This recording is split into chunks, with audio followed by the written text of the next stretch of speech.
Hey guys, we're back with Cocktails with Curt. We already discussed this. This is my show. Hey guys, it's Curt. Welcome back to Cocktails with me. Unbelievable. All right, let's just jump into the next subject. To HOA or not to HOA? That is the question. That's going to be my line. Anyway, See, he just all full of himself right you now. take credit for everything, don't you? So let's jump into it. So we get calls all the time, well, let's just say this. Georgia and Greater Atlanta, HOAs, which stand for Homeowners Association, are a big thing down here in Greater Atlanta. Mm-hmm. So sometimes people hear that term and they don't know exactly what it means. Does it mean homeowners insurance? No. It's an actual governing body that we'll talk a little bit about, but it basically is about restrictions, uniformity, and covenants. So let's just talk a little bit about how that works, some of the positives and negatives. Well, I think that, somebody that's been on the board as the vice president. He was a VP, yes. I actually have jobs, so contrary to a non-paying position, by the way. That means I do volunteer. That he constantly complained about. Whatever. Anyway, so back to topic at hand.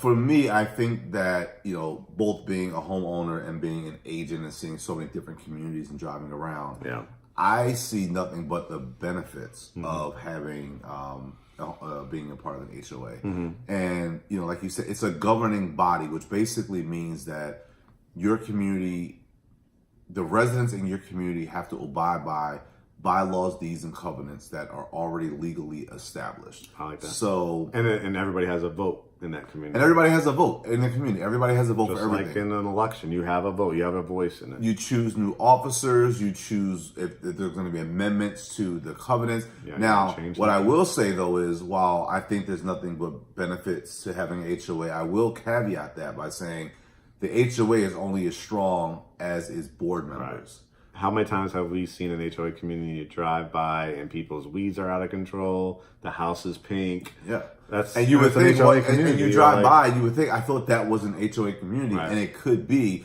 But if the board members are not enforcing the deeds, covenant, and bylaws and holding the residents accountable to that, then you don't really have a strong HOA. So it's almost like not having HOA, which I'm not a fan of. Right. And the thing about it is, just by driving through a community, you can tell if the community is a strong HOA or not. You can tell, like, if it's, well managed. Let's talk a little bit about, some of the costs that are involved in an HOA and how that can really affect if you even qualify for a mortgage. Well, I think so. Before, if I can, I mean, actually, I know I can because it's my show. So before I answer that question, I just want to say, a lot of the questions that we do get around cost, why does this community's HOA cost more than this? And there's a lot that's built into that. So essentially, the more amenities that a community has, the dues are going to be on the higher end of that.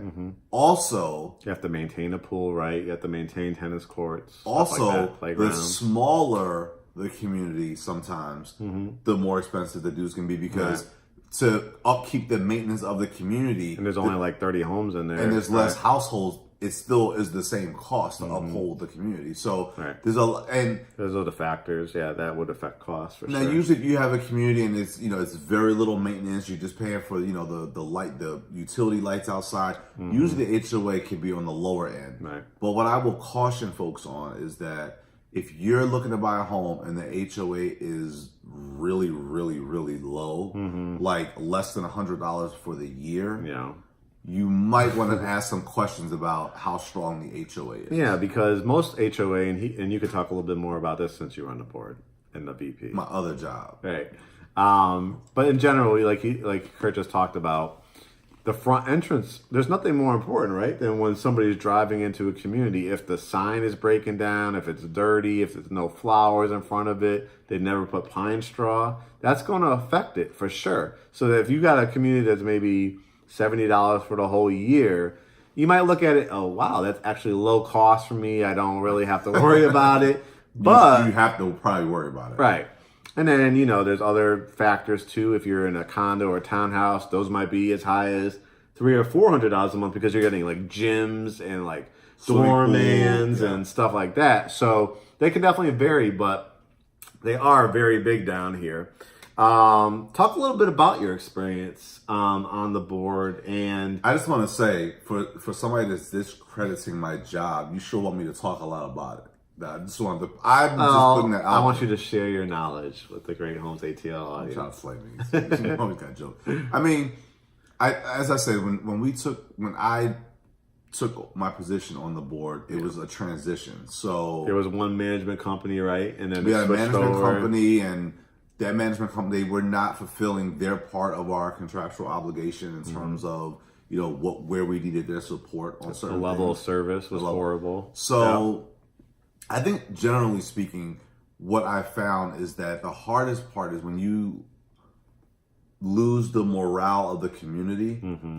In an HOA type of community, that's really hard because you need the support of the community to keep the HOA strong. I agree with that. I've heard so many times like, wow, I just want to live in a certain community because it's like the HOA is so strong. Like there's certain communities that have like social committees, right? Chili cook-offs, movies in the park.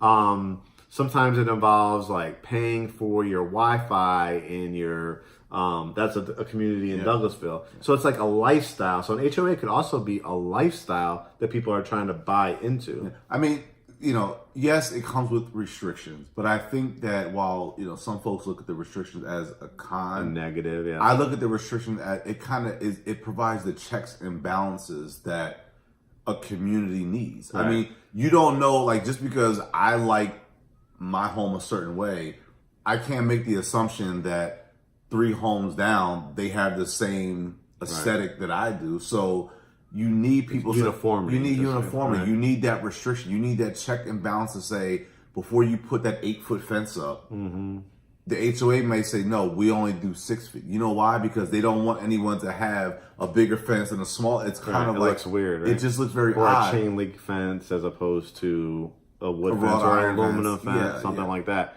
But also, too, think about it. Say you're in a non-strong HOA community and you got a dog next door, right, that is yapping and yapping and yapping. And yeah, I guess you could call the cops. What are they going to do? But if there's like bylaws... You would call the cops, though? I might, because I'm annoyed. I'm annoyed by it if they're keeping me up.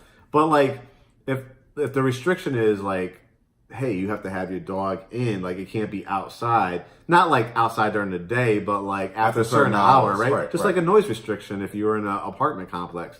You have those kind of uniformities. You have something to back you up and to give you power as a homeowner. And what happens if you are in a strong HOA in that situation, if somebody is violating or breaking one of the the bylaws, what happens? They get a warning. You know, in our HOA, I can't speak for everyone else, but you do get a written warning, right?